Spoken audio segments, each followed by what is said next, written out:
my sister was also a reader. She was a year younger than me.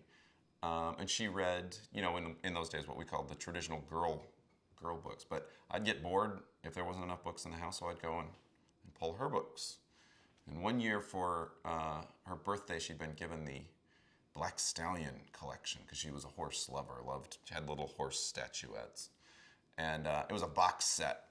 The Black Stallion Returns, the Black Stallion. Anyway, book 5, I think, was The Black Stallion and Satan, right? And I was looking at the box set, and I was like, I had no idea the Black Stallion went on these amazing metaphysical adventures. The whole work, and got really into it. Learned a lot about Arabians and Arabian horses and races and all of these different things, and was pretty upset to find out that Satan was just a red racehorse and was not a giant cool demon or something. But yeah, I just read nonstop.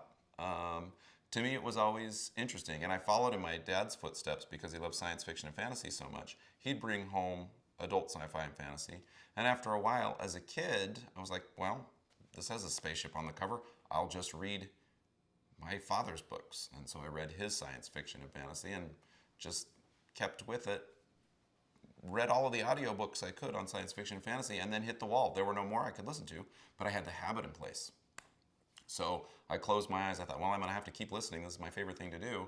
So I stuck my hand out of my public library's bookshelf. I said, I'm going to listen to the first thing I touch. And I hit the biggest spine on the wall, Larry McMurtry's Lonesome Dove. And I was like, is this seriously about a sad bird? Why is this bird so lonesome?